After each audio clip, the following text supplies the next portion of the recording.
జ్ఞాపకాలు ఏంటి, ఆ ఎక్స్పీరియన్సెస్ ఏంటి, రంగా గారితో మీ అనుబంధం ఏంటి? పిల్ల రవి గారు, సతీష్ మాట్లాడుతున్నారు. రవి గారు, యాక్చువల్ గా నేను ఇంటర్మీడియట్ జాయిన్ అయ్యాను జూన్ లో సార్. ఇంటర్మీడియట్ 77 లో జాయిన్ అయ్యానండి. అప్పటి నుంచి ఆయనతో కంటిన్యూగా ఆయన చివరి రోజు వరకు ఆయనతో కలిసి ఉన్నాం. అంటే ఆయన అవైలబుల్ గా ఉన్న రోజుల్లో ప్రతిరోజు ఆయన పొద్దున్న సాయంత్రం కలవటం అట్లా. తర్వాత ఆయన విజయవాడలో చేసిన ఉద్యమాల్లో మేము ఎంతో ప్రభావితం అయ్యాం. యాక్చువల్ గా అప్పుడు విజయబాబు గారు కూడా మాకు స్టూడెంట్ లీడర్, ఆయన తర్వాత రంగా గారి తర్వాత ఆయనే మాకు. విజయవాడలో ఆర్టీసీ బస్సులు తిరుగుతున్నాయి అంటే కారణం అప్పట్లో రంగా గారు. ఆ తర్వాత ఆయన నాయకత్వంలో మేమంతా పనిచేయటం, విజయబాబు గారు ఆ లీడర్షిప్ తీసుకోవటం. ప్రైవేట్ బస్సులు ఇక్కడ స్వైర విహారం చేస్తుంటాయి అప్పట్లో.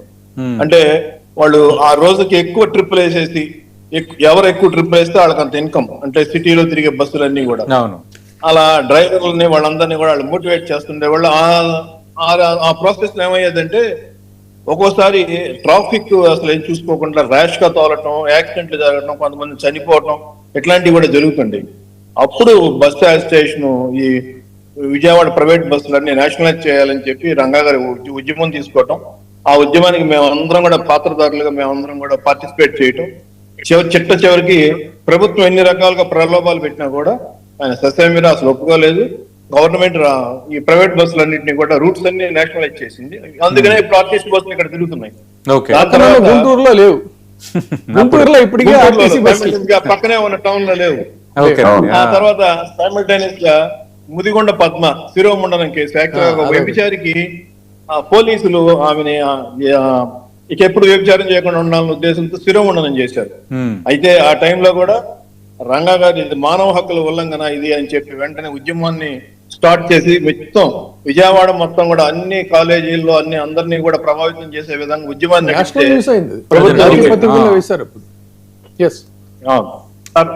దాని తర్వాత వెంటనే ఈ navy officer Muralidharan case fight అదొక ఇష్యూ. అది ఆయన చనిపోతే లాకప్ డెత్ జరిగితే దాన్ని పెద్ద అజిటేషన్ చేశారు. ఇవాళ ఈ రోజున ఆయనే ఉంటే ఈ లాకప్ డెత్లు ఇలా ఉండే కావు కదా, ఇలా ఎంత యాజిటేట్ చేసేవారు అని మేము అనుకుంటున్నాం.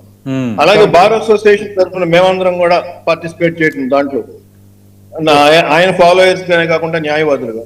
అట్ ది సేమ్ టైం ఇంకొక ఇష్యూ తీసుకుంటే గొడ్డల నరసింహారావు అనే 2 టౌన్ పోలీస్ స్టేషన్ లో ఒక రక్షా కార్మికుడు లాకప్ డెత్, దాన్ని పెద్ద యాజిటేట్ చేసి దాన్ని తీసుకొచ్చి ఆ శవాన్ని కూడా తీసుకొచ్చి ఆయన కోడెల శివప్రసాద్ క్వశ్చన్ చేయటం. అదంతా ఆయన్ని లా అండ్ ఆర్డర్ ఫెయిల్ అయిందని చెప్పి ఆయన్ని చాలా తీవ్రంగా దుయ్యబట్టారు. కోడెల శివప్రసాద్ ఘర్షణకు దిగారు. అదొక ఇష్యూ, అదంతా ప్రజలకు తెలిసిన ఇష్యూ. ఈ పక్కన పెడితే విజయవాడలో superintendent of police KS Vyas ఉండేవారు. ఆయన మానవ హక్కుల్ని, ప్రజల హక్కుల్ని హరించే విధంగా ఒక పోలీస్ బిల్ తయారు చేసి ఆ పోలీస్ బిల్లుని ఇంప్లిమెంట్ చేయడానికి తీసుకొచ్చారు. దాన్ని వెంటనే తెలుసుకున్న రంగా గారు బార్ అసోసియేషన్ తో కన్సల్ట్ చేసి న్యాయవాదుల సహకారం కూడా తీసుకొని కర్నాటి రామ్మోహన్ రావు గారు, రంగా గారు కలిసి ఒక పెద్ద యాజిటేషన్ చేసి పోలీస్ బిల్డింగ్ మీద వ్యతిరేకంగా నిరాహార దీక్ష చేశారు. గాంధీనగర్ లో ఆంధ్రపత్రిక దగ్గర ఆ సెంటర్ లో నిరాహార దీక్ష చేసి దాన్ని ప్రతిఘటించారు. ప్రతిఘటించడం వల్లే పోలీస్ బిల్లు ఆ రోజున ఆగిపోయింది. ఇదంతా ఏంటంటే అన్డెమోక్రటిక్ గా చేస్తున్న ఈ పోలీస్ బిల్లు ఇలాంటి వ్యవహారాలన్నింటినీ కూడా రంగా గారు ప్రజాస్వామ్యబద్ధంగా ఎదుర్కొన్నాడు ఆయన. ఇలా ఇదొక్కటి ఇష్యూనే కాదు, విద్యార్థులను ఎప్పుడు సార్ యునైటెడ్ ఆర్గనైజేషన్ ఇంక్లూడ్ చేసేవాళ్ళు. యునైటెడ్ ఇండిపెండెన్స్ ఆయనకి అసలు గుండెకాయ లాంటిది ఆ రోజు ఆర్గనైజేషన్. దానికోసం దాన్ని ఎప్పుడు ప్రతినిధులుగానే మనం ఇక్కడ తీసుకున్నాం. అవన్నీ మాకు మధుర స్మృతులు, ఆయనతో పనిచేయటం. ఇప్పుడు అనుకుంటాం మీరందరూ చెందిన వాళ్ళే కదా పిల్ల రవి గారు, మీరందరూ కూడా యునైటెడ్ ఇండిపెండెన్స్ విజయవాడలో ఎస్ఆర్ఆర్ కాలేజీ ప్రభుత్వ college, government college, SRR college government college, పెద్ద ప్రైవేట్ కాలేజీలో ఇప్పుడు రవి మాట్లాడుతుంది కేబిఎన్ కాలేజీలో. అక్కడ ఎస్ఆర్ఆర్ కాలేజీలో జ్ఞానేశ్వరు ఆ కాలేజీకి సమీపంలోనే ఉండేవాడు. సో ఎప్పుడు కూడా స్టూడెంట్స్ కి ఏది జరిగినా కూడా రెడీగా అందుబాటులో ఉన్నటువంటి విద్యార్థి నాయకుడిగా జ్ఞానేశ్వర్ ఉండేవాడు. సో ఆ కాలేజీలో ఒక సంఘటన ఏదన్నా చెప్తే బాగుంటుంది జానీ. ఎస్ఆర్ఆర్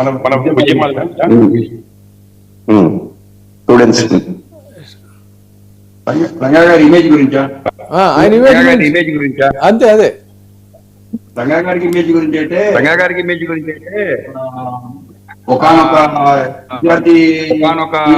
విద్యార్థి యూనియన్ ఎలక్షన్ జరుగుతున్నప్పుడు మీ టీవీ కంప్లీట్ సౌండ్ కాదు, టీవీ సౌండ్ జానీ గారు మీ టీవీ వాళ్ళని తగ్గించండి సార్.